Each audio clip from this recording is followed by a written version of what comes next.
नमस्कार दोस्तों, book audio पर एक बार फिर से आप सभी का स्वागत है। मैं हूं मंथन रस्तोगी और आप सुन रहे हैं फयाज हुसैन जी का उपन्यास decision.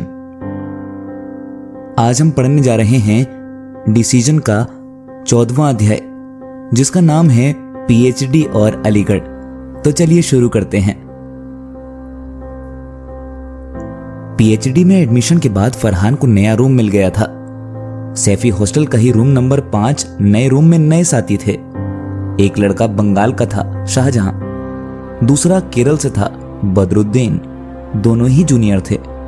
Shahjahan geography BA second year और Badruddin English BA first year. Farhan को बीए वाले बच्चों के साथ रहना था, जो ना उम्र में फरहान के समान थे और ना ही सोच में। ये अलीगढ़ की एक बड़ी प्रॉब्लम है कि यदि आप सीनियर नहीं हैं, मतलब कि आपने 5-6 साल अलीगढ़ में नहीं बिताए हैं, तो आपको फ्रंट रूम पर रहना पड़ेगा। बीए एमए तक तो समझ आता है, लेकिन पीएचडी के स्टूडेंट्स का बीए के स्टूडेंट्स के साथ रूम में शेयर करना बड़ा अजीब था। फरहान की जिम्मेदारी और बढ़ गई थी, क्योंकि बीए के बच्चों ने अगर कोई गलती की तो ये कहकर बात को निपटा दिया जाएगा कि वो बच्चे हैं, और अगर फरहान से कोई गलती हो गई तो सारी जिम्मेदारी फरहान के कंधों पर, क्योंकि वो सीनियर हैं। फरहान ने इस मुद्दे पर कई लोगों से बात की, अपने दोस्तों से, सीनियर्स से, वार्डन से, प्रवोस्ट से, लेकिन कौन सुनता है। अलीगढ़ का जो रिवाज है तो है, चाहे वो फिर गलत ही क्यों ना हो। ट्रेडिशन के नाम पर हर चीज को जायज ठहरा दिया जाता है। कम से कम पीएचडी वालों के लिए अलग हॉस्टल बना दो या उन्हें बैकरूम दो। लेकिन बैकरूम में एमए वाला है, क्योंकि वह 12वीं से एएमयू में पढ़ रहा है, और जब कोई पीएचडी वाला स्टूडेंट फ्रंट पर रहता है तो वह जूनियर और एमए वाला सीनियर। लाइब्रेरी में पीएचडी के लिए अलग सेक्शन है, लेकिन यह बात हॉस्टल बांटते समय क्यों भूल जाती है अलीगढ़ की इंतजामिया। शाहिल, जानिब, सुल्तान का एडमिशन पीएचडी में नहीं हुआ था। जानिब और सुल्तान वापस जम्मू कश्मीर लौट गए थे। शाहिल अलीगढ़ में रहकर ही पीएचडी के लिए तैयारी कर रहा था। हसन और नौशाद को फरहान के साथ ही एडमिशन मिल गया था। जानिब और सुल्तान चले गए थे, उनकी जगह नए दोस्त आ गए थे, जिनमें राकेश चौधरी, मोनू, प्रभात, कलीफुल्ला थे। फरहान के बैकरूम पार्टनर राकेश चौधरी थे। वे एजुकेशन डिपार्टमेंट में रिसर्च स्कॉलर हैं और डिबेट डिस्कशन में रुचि रखते हैं। राकेश चौधरी हिंदूवादी विचारधारा को लेकर संवेदनशील हैं। वे प्रो हिंदूवादी आइडियोलॉजी को पसंद करते हैं। फरहान और मिस्टर चौधरी की दोस्ती का कारण भी यही था कि चौधरी को फरहान की सोच अच्छी लगी थी, जो ना ही प्री मुस्लिम और ना ही एंटी हिंदू। मिस्टर चौधरी का मानना था कि अलीगढ़ में ऐसे लोग कम ही मिलते हैं। मिस्टर चौधरी अपने विचारों को खुलकर फरहान के सामने रखते हैं। राकेश चौधरी को सभी मिस्टर चौधरी कहकर पुकारते थे। दुबले पतले शरीर के मालिक मिस्टर चौधरी का मानना था कि उनके दुबले पतले होने का कारण कम खाना पीना या बुरा खाना पीना नहीं है, बल्कि जादू टोने का असर है, जो किसी ने इन पर करा दिया था। बस यही बात थी जो मिस्टर चौधरी की सारी डिग्रियों पर सवाल खड़ा कर देती थी। पीएचडी में आते ही हसन इमाम का कद काफी बढ़ गया था। अब वे हसन इमाम से डॉक्टर हसन इमाम हो गए थे, और सभी हसन को डॉक्टर साहब ही पुकारते थे। अगर हसन इमाम साउथ हॉल से लाइब्रेरी के लिए निकलते हैं तो उन्हें लाइब्रेरी तक पहुंचने में कम से कम 1 घंटा लग जाता है, जबकि दोनों के बीच की दूरी मुश्किल से 15 मिनट की होगी। वे अपने हॉस्टल से लाइब्रेरी तक कितने लोगों से हाथ मिलाते थे कि डिटोल से धोने पर भी वे साफ नहीं हो सकते थे, और गले तो ऐसे पड़ते थे कि छुटाए नहीं छूटते। मोनू सहाय की पर्सनालिटी बड़ी अजीबोगरीब थी। वो जो कहते वो बिल्कुल ना करते थे। फिलॉसफी पसंदीदा सब्जेक्ट था, पर पीएचडी पॉलिटिकल साइंस में। सेक्स का नाम आते ही बिखर पड़ते थे। उनका मानना था कि जब भी सेक्स का विचार या आइडिया दिमाग में आए तो उसको दबाओ मत, जो भी आए उसको लिखो। सेक्स की कहानियां लिखो और भावनाओं को बहने दो। मोनू की खासियत थी कि हमेशा बड़ा सोचते थे। कुछ बड़ा करना है, पर पता नहीं क्या करना है, बस करना है। पीएचडी में आने के बाद तो टाइम ही टाइम था, क्योंकि ना क्लास की टेंशन ना एग्जाम की टेंशन। इतनी सारी टेंशन से छुटकारा तो फिर हर आदमी को पीएचडी करनी चाहिए। अब तो घंटों बहसें होती, सारी दुनिया आ जाती है अलीगढ़ में चाय की दुकान पर। कभी कभी पीएचडी के बाद क्या होगा यह सोचकर दिल दहल उठता है। पर फेलोशिप आते ही ये गम भी छूमंतर हो जाता। फरहान ये सोचकर बड़ा मुश्किल में था कि उसका रुतबा अचानक कैसे बढ़ गया था। एक दिन उसने हसन से पूछ ही लिया कि जनाब आजकल तो बड़ी इज्जत होती है। हसन ने समझाया कि अब आप पीएचडी में हैं और माशा अल्लाह से आरएफ, आपकी नहीं तो किसी और की इज्जत होगी। तब फरहान ने कहा कि पीएचडी के बाद क्या होगा? तो हसन ने कहा कि सब हो जाएगा। फरहान सोच रहा था कि यह झूठी शान और शौकत किसी काम की नहीं, हमें पढ़ाई पर फोकस करना चाहिए। पीएचडी में एडमिशन के बाद लाइफ थोड़ी धीमी सी पड़ जाती है अलीगढ़ में। कभी भी सो जाओ, कभी भी जागो, अब आप ही अपनी मर्जी के मालिक। डाइनिंग में हसन, राकेश, फरहान कम ही खाना खाते थे। अक्सर वे बाहर ही खाते और लड़ झगड़ कर आखिर में टीएम पर ही पहुंचते थे। हसन और राकेश के बीच अक्सर डिबेट होती रहती है, बात मारपीट तक आ जाती। फरहान के समझाने पर ही चुप होते दोनों। राम मंदिर को लेकर ही भिड़ जाते राकेश और हसन। राकेश भी हसन से डिबेट करता रहता था क्योंकि उसे पता था कि फरहान हमेशा मेरा ही साथ देगा, वरना हसन की बातों में राकेश फंस जाता था। फरहान, हसन और राकेश चौधरी टीएम से खाना खाकर आए थे। तीनों जीआरएफ हैं और पैसे कौन दे इसके लिए लड़ते रहते हैं। हसन और राकेश तो एक दूसरे को फूटी आंख नहीं सुहाते हैं। हसन ने फरहान को बताया कि वह कल एक लड़की से बात कर रहा था जिसको अभी हसन ने प्रपोज नहीं किया था। जब हसन ने उससे उसकी पिछली जिंदगी के बारे में पूछा तो उसने बहुत सारी बातें खोलकर बताई। हसन को यह सुनकर बड़ा अजीब लगा कि एक लड़की ऐसी बातें कैसे कर सकती है।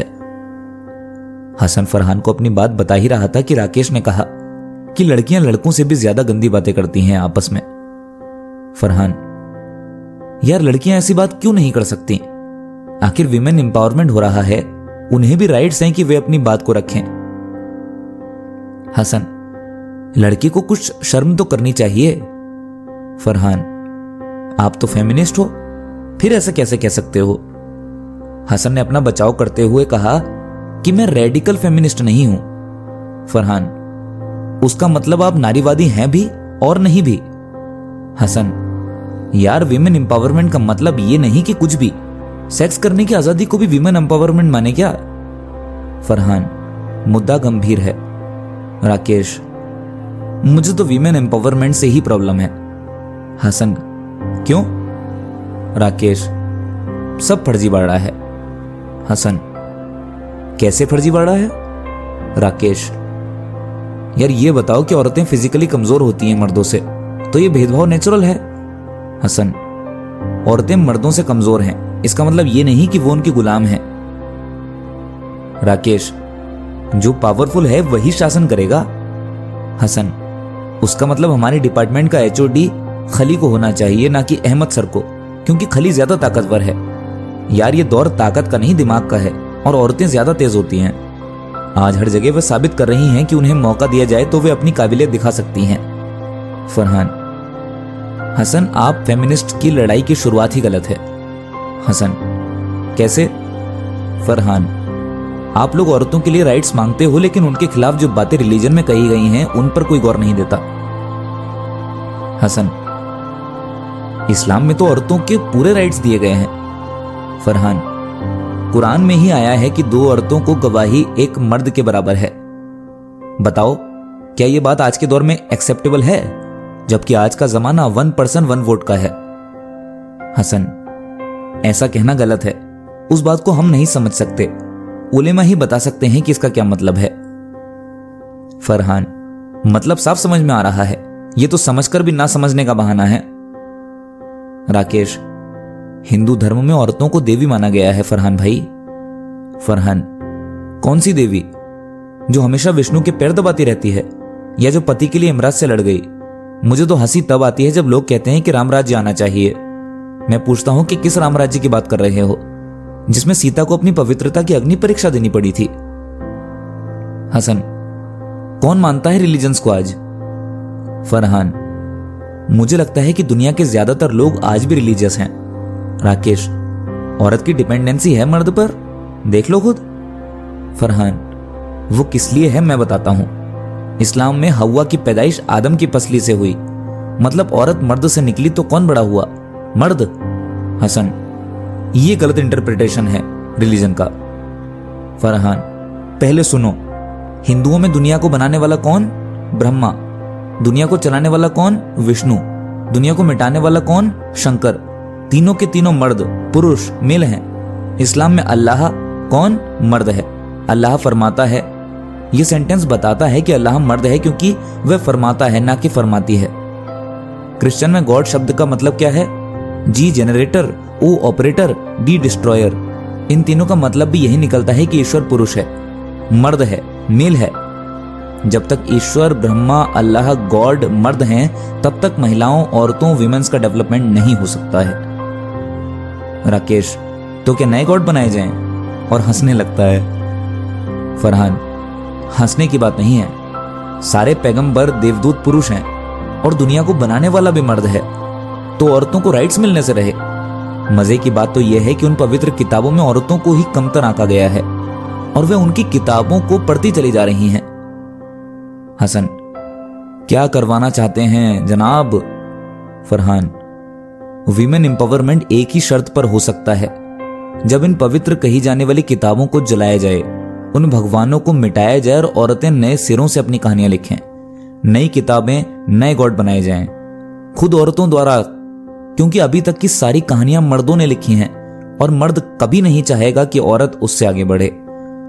हसन, अरे डॉक्टर साहब, दंगे करवाएंगे क्या?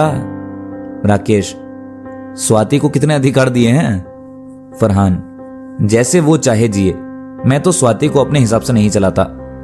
हसन, स्वाति तो बड़ी तारीफ करती है फरहान की।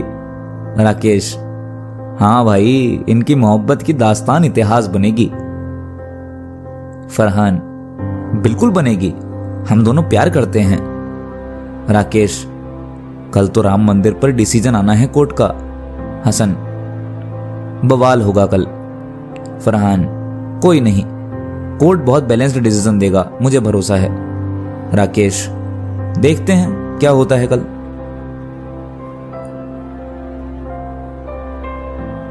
अभी तक आप सुन रहे थे फैयाज हुसैन जी के उपन्यास डिसीजन का 14वां अध्याय, मेरी यानी मंथन रस्तोगी की आवाज में। आगे की कहानी जानने के लिए बुक ऑडियो से जुड़े रहिए।